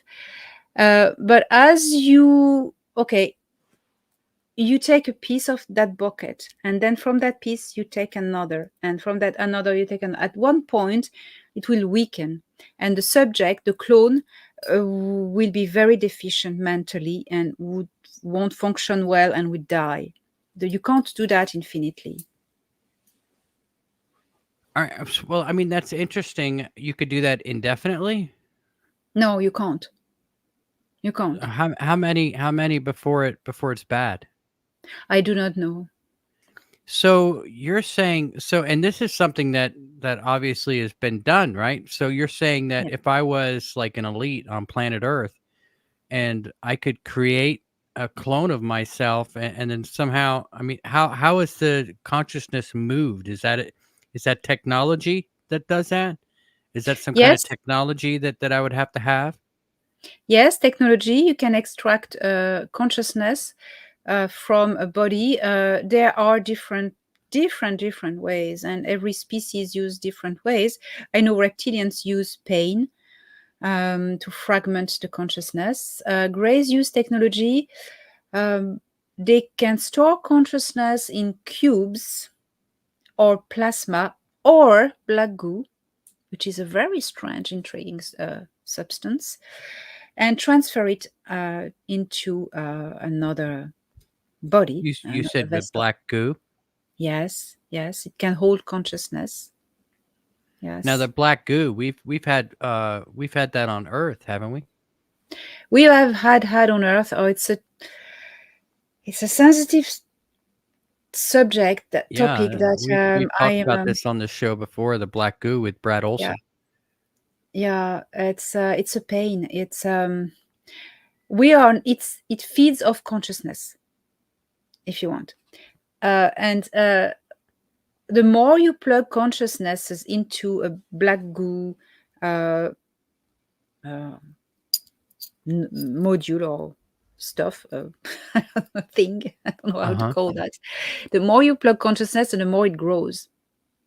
And you plug your consciousness into it, and it's going to feed off you, okay? And you are going to receive false information that will get you addicted to it. It's conscious, it's alive, it's a life form, and you will receive information that will make you happy and get addicted to it. That's where, when I don't recommend channeling, because channeling often can lead to that. I know it's a very scary thing, the black goo. The only way out of it is to unplug and stop believing all these things that this thing is getting you addicted to. Well, it's a long topic, the black goo. That's how it works, basically. And just get information only from yourself, from your own connection with source by meditation. Don't try to invoke any entity or external source.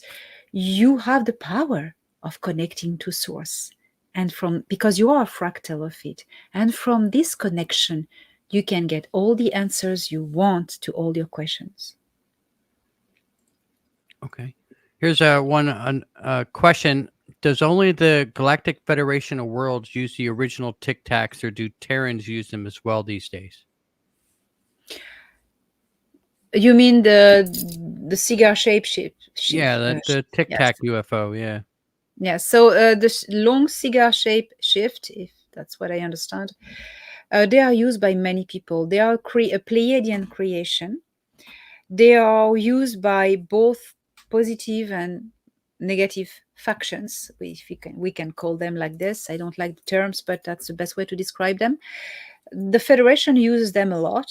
These are cargo ships, and they are able to travel interdimensionally, to teleport themselves.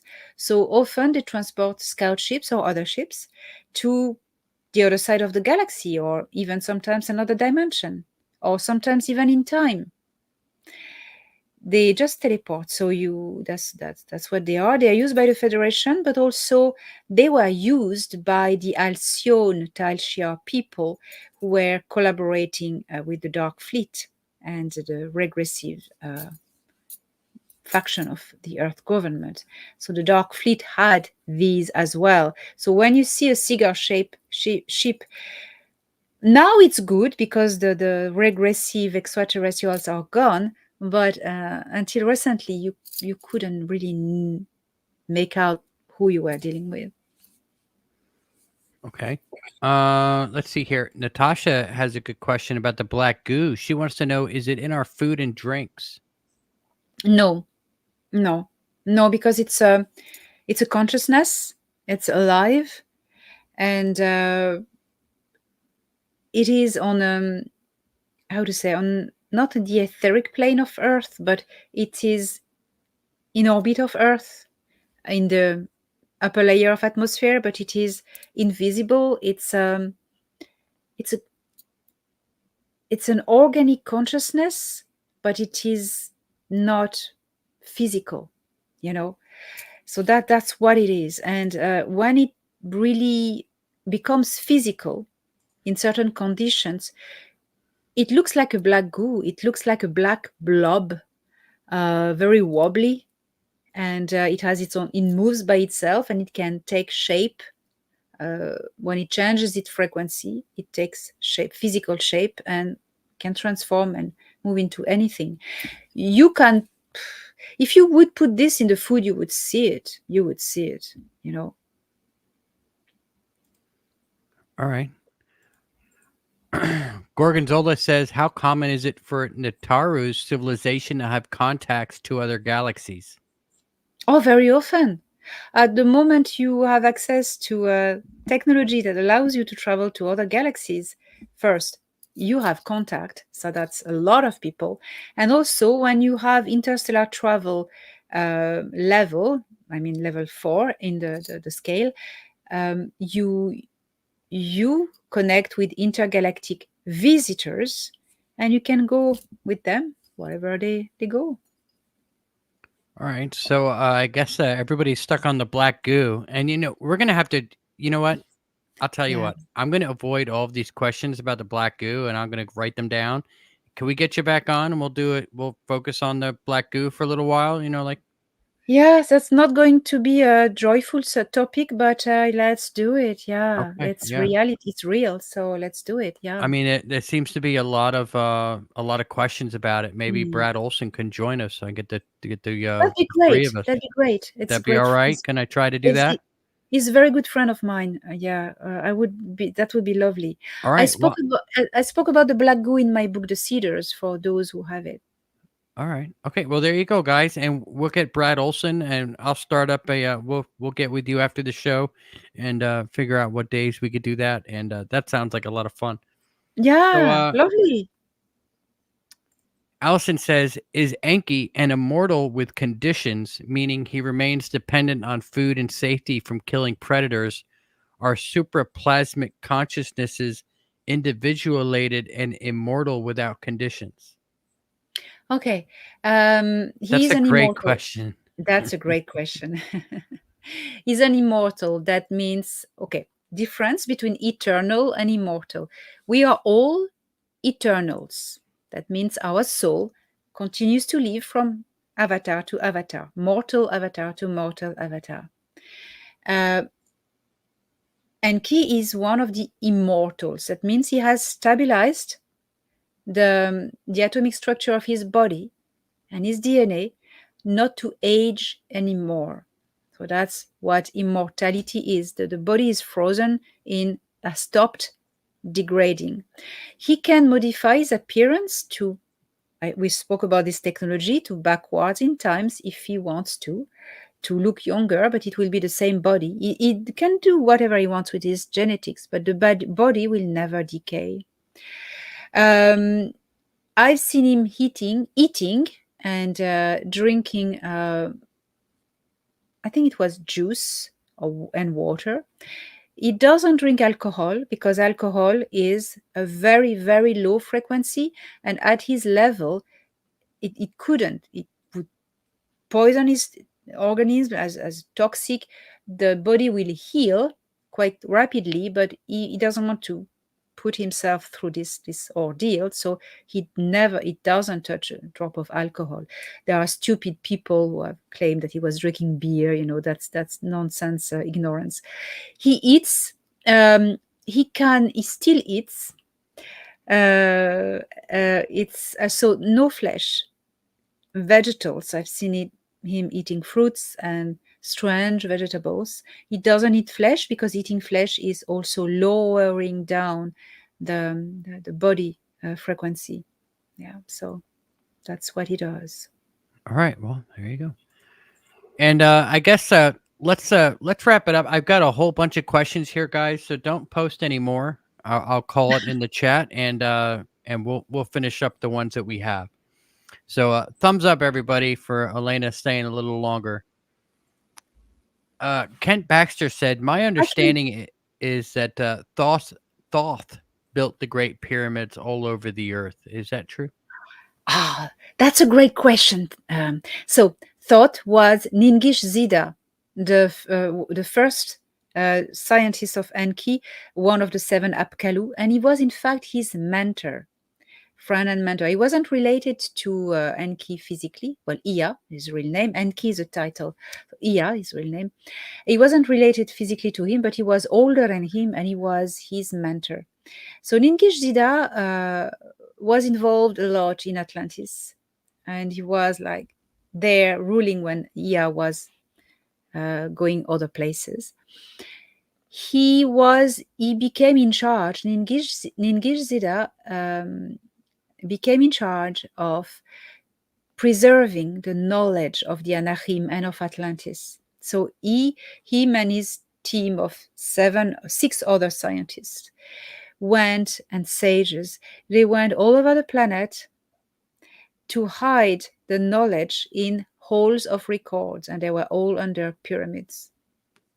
And that's why, so Ningish Zida in Egypt was called Jehuti, which in Greek gave the name Thoth.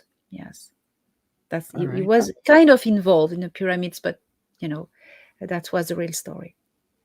The pyramids are amazing. I mean, what do you think the mercury was in them for? The mercury. Yeah, there's a lot of mercury shafts in the South American pyramids where it's almost like plumbing that have gone through the pyramids. There's a lot of mercury there. Yes, I thought you were talking about the Giza pyramid. I mean, there's no mercury there. Oh, South America. So the mercury is a fuel for spaceships. When you ionize mercury, you have mercury iodine, and it is a liquid that is injected in the toroids structures of the engine of a spaceship, and this is reactive to electromagnetic field. When you send an impulsion in this mercury iodine, you are going to create a torsion field. Well, you have a toroid that is turning like this, and once this is activated, this is inside of another toroid where the system is like this, perpendicular. It's going to activate the perpendicular other mercury toroid, and this is going to create a torsion field, the cross of the two. So that's why mercury was stored in places for spaceships to refuel, in a way. Now, do you think that the spaceships landed on top of the pyramids? Like that was like their resting place? Like they would come in and just kind of, like you would set something on a stand, it would just come in and sit down on the pyramid, and that's why those mercury funnels were there. It was fueling the ship. I have never been shown this, but I believe it could have been possible. It's plausible, yes. Yeah, see that? That's interesting, guys. Just come up with that all on my own. Soldiers for Life wants to know, how did the Greys smell? Oh my gosh. They smell toilets, like rotten eggs or bad toilets. Why? Because that's the organic ones, okay? Because you have clones and you have synthetics, you have insectoid. The organic ones, they smell like this because they have a fungus on their skin, that protects their skin, and that stings like hell. It's really bad, really bad. All right. Okay, guys, I see we've got 200 and some odd people in here, and there's only 140 likes. So hit that like button. It does help the video out a great deal. Gorgonzola says, thanks for the opportunity to ask direct questions. And that's why we do live shows here on Conflict Radio. It gets you guys involved. You should subscribe and join our show because we always do this. Do you know why the sun is turned white? Yes, because it has evolved in frequency. We are shifting in the fifth density, and the sun, when you are in a higher density, everything is brighter, is experienced brighter, and a star shifting in a higher density becomes whiter. All right. That crazy name asked another question. Where are we in the disclosure timeline? In your opinion, are we getting closer to full or partial disclosure? What is your assessment on the current state of affairs as far as disclosure goes? Where are we going? Disclosure has begun already. Now, the whole world, I don't know if you have noticed, the whole world, everybody believes in aliens. It has shifted. The disclosure from the military is in the process. It's very difficult because the deep state is going against that, but it is in process. Otherwise, disclosure has already been really happening with all the whistleblowers, the people testifying of UFOs, the secret space program experiencers. I mean, we've told you everything already. You know everything. If you want to wait for your governments to tell you, they won't. The military will tell you, reveal to you the proofs and the proofs to all everything we said. That is in the process. You know, people like David Grush, and others will come. There are going to be army officials, high grades, who are going to come forward and talk. That's planned. But you know, you've already heard about everything. And I mean, you can look up and see these ships. We were at JSEC in conference in Denver, in Westminster, a few days ago, on the 27th of September. I mean, I was asked by Danny Henderson to ask Thoran, my contact, to bring spaceships. Well, he did. We saw fleets of scout ships flying in formation, going like this, going back in formation, and moving. And then we had a TR-3B coming from Cheyenne Mountain, proving that the Earth Alliance is a real thing, that the US Navy and the Space Force work with the ETs. It was a real show. You know, 1,000 people saw that. So there's so many testimonies. So, you know, we are halfway through now. With the civilians have disclosed, and we have disclosed to you everything that you need to know. Now, the military needs to meet us halfway to say yes, to say their version, and yes, we can confirm, etc., etc.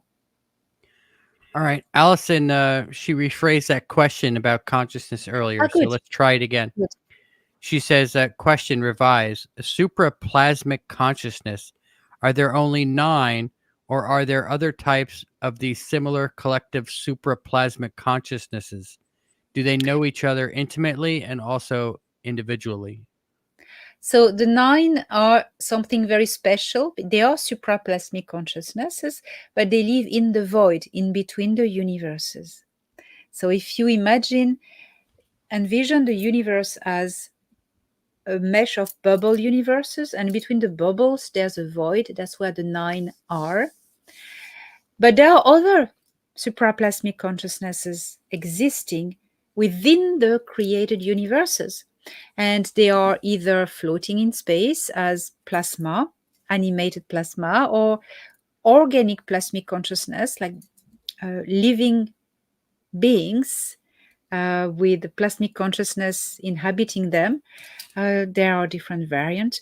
Do they communicate within them? Yeah, among them? Yes, they do. They do. Like whales can communicate no matter the distance, just by frequency. Yes, they do.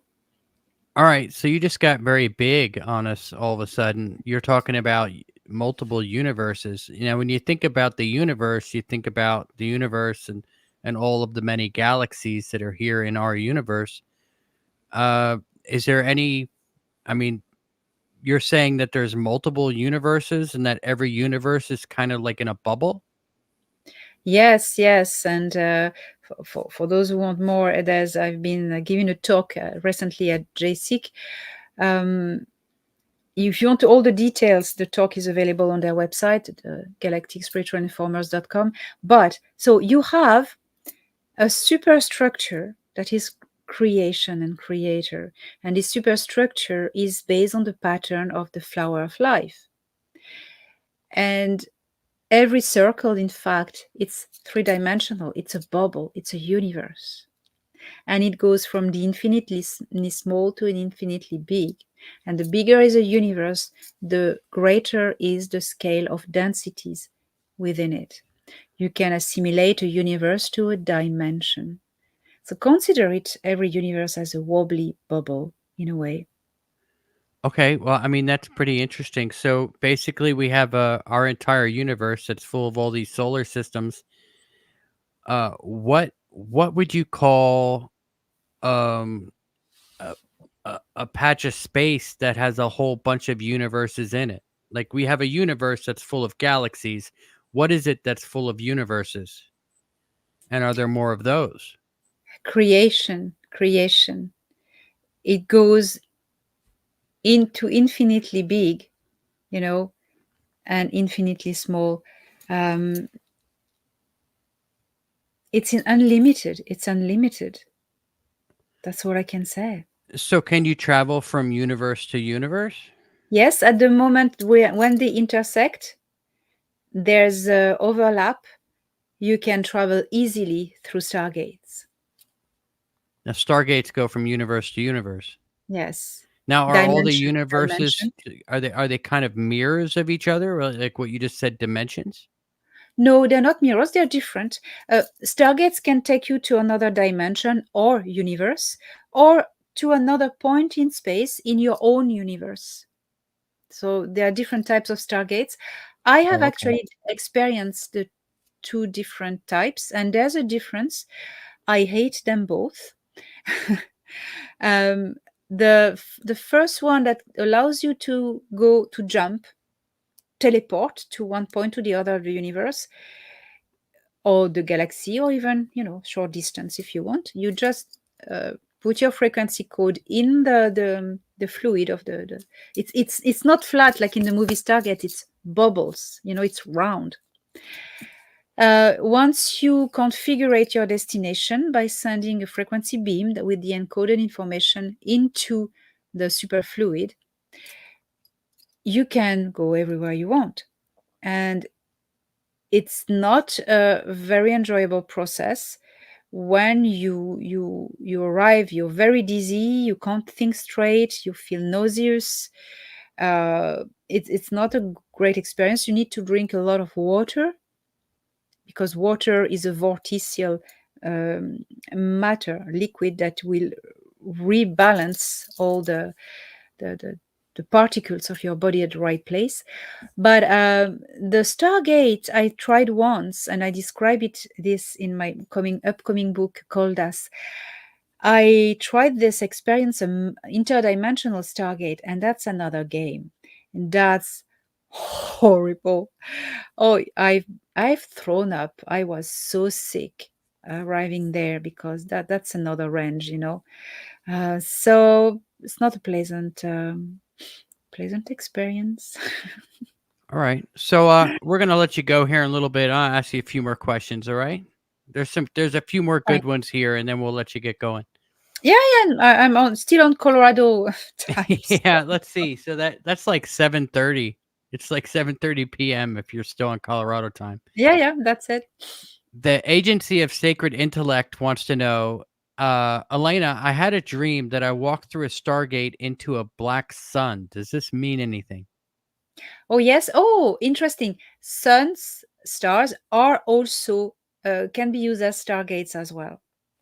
So that's interesting. A black sun, that means a sun that maybe a star, a red dwarf that was so dark that it looked dark to black to your eyes. Also, the colors, you experience colors differently from a being to another. So it's quite difficult. And if you are in that density or that density, the colors are experienced also differently. So that's all I can say about your experience. All right. Soldiers for Life wants to know, Elena, can you tell us about the records you've seen in the Nebu ship, please? Oh my goodness, I did a whole webinar about that. So there are different of records. You have crystal triangular tablets that can embed the like this actually embed information, code information. There would be like the equivalent of USB sticks or something like that. Uh-huh. You have also platform where you can stand on, and there will be a screen appearing in front of you with it's like a movie that is going to appear regarding the information you are looking for. Usually, it's for when you want to look about your personal past lives. That can be very useful. You have also cones. They're big, sorry, up, big like this, very pointy with a button. And that also, you stand on a platform and it is going to project a holographic uh, data in front of you. And you have something called the Mad Kahal. A Mad Kahal, I've loved it. It's a room in the ship. Only Ia has the frequency key to enter. So you want to go in, you have to pass with him. And this thing is a connection to the archives of of creation. Literally, you enter into it and you see a mesh of geometrical lines, patterns, and it goes very fast, like doing like appearing like this. You don't have the time to see what you're looking at. Luminous or holographic kind of patterns, and you can go within it. And in the center, there's a vortex, like a wormhole, and that is connecting to source, to creator directly. The thing is, there's a protocol to access this thing. You are going to ask a question, formulate a question in your head, and you're going to enter to walk into it, and the elements will come to you to answer the question. So you'll have the answer imprinted in your head. But there's so far you can go, because when you normally get information, your brain produces chemicals to treat the information. If you got a surge of information coming at one at a time, and it's too much, you're going to intoxicate your brain. And that happened to me. Ia was telling me, don't go further. And I really wanted, to try it, walk to the vortex, but I lost consciousness just before. And I woke up several hours later, healed, but in a bed somewhere else in the ship. But that's the Mad Kahal. It's an incredible experience. All right. Giggles and Laugh wants to know, hi, Elena. Question, how much longer do you think it will take to eliminate the deep state? It is up to humans. Yeah. When we stop, playing their games and believing what they want us to believe, they're gone. They're gone. They have the power we give them. So it's up to us to stand up for and say, I don't believe this guy. No, All right. Enlightened Truth Seeker says, when will we be able to physically see our galactic brothers and sisters and interact with them? I am excited to reunite with them all. Yes, it's impending. It's coming soon. It depends, as I always repeat, that the deep state is really, really damaged and non-existent or very few because now they still have the power, this predator class, to hijack.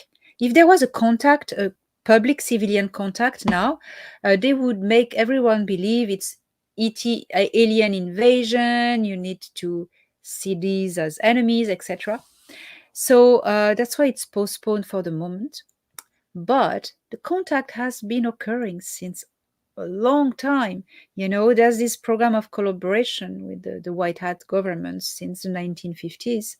Even it has started to be amorphous in the 1940s already. But they are among you. ETs are among the people, and many look like you, and you wouldn't be able to tell the difference. Yeah. Robert says, how many times has humans been knocked back into the Stone Age and why? Uh, about 3 times. The worst was the Younger Dryas, 9,600 BC. The Earth has been the ground of horrendous wars of custody, custodian wars, as we say, between different factions, and it's been going on. And the last one was the 9,600 BC when Enlil, this reptilian anarch, sent a propelled projectile, an asteroid, in the northern ice cap and created a horrendous tsunami and explosions. It exploded as well. It was like that was the start of the dark ages, back to zero nearly. Yes, but Yeah. humans are resilient. Let me ask you this: how many? I'm trying to get rid of that comment there. How many other planets are there like out there that are like Earth? I mean, are there other civilizations that are like us that nobody has any contact with that aren't being infiltrated by Greys? A lot, a lot. Now the infiltration by Greys is receding. It's been treated now. Words are saved or given back their sovereignty as the Nebu have fallen. There are millions of inhabited worlds in this galaxy, millions at different stages of evolution. And planets like Earth, there's a lot. They're even more beautiful planets than Earth. Yeah, bigger too. There's even bigger ones. Bigger too. Yeah. Yeah.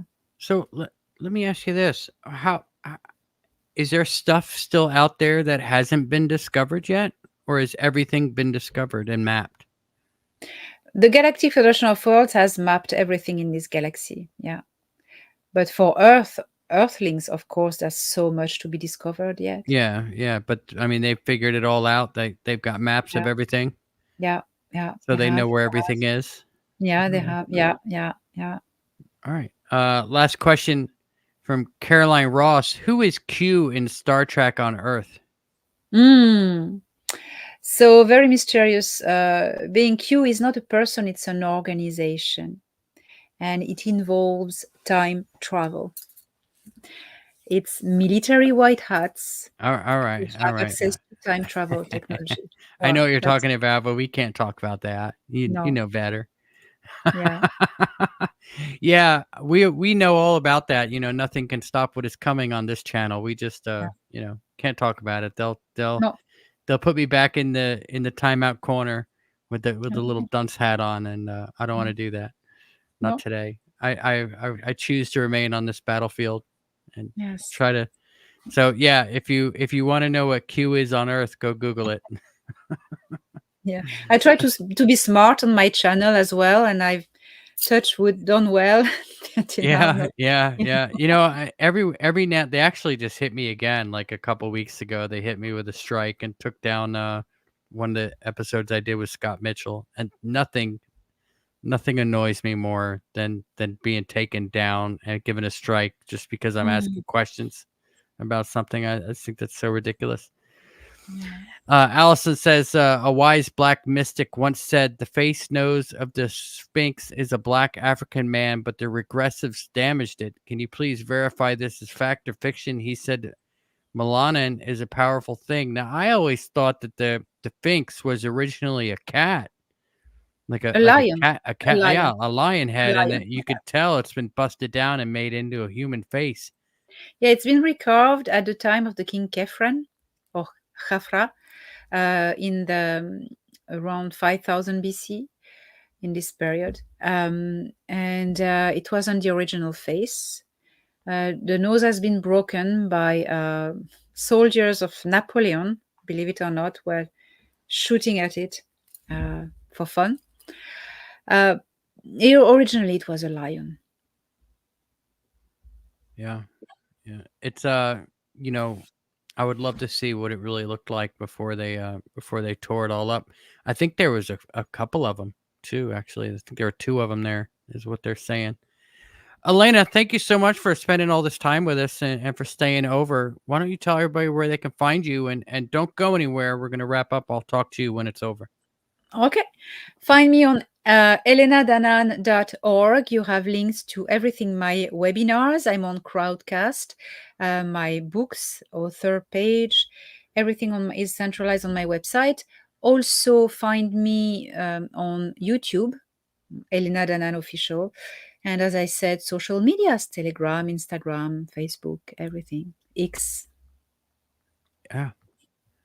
And you froze. Up there you go. You're back. X, of course. Guys, all the links are down in the description box below. We're gonna go ahead and let Elena try to get some sleep, even though she's still in Central Time and Nashville. That's what we're hoping for. You know, And stop, Huntsville. just I want to say, people, stop fighting against each other because you're not fighting the right enemy now.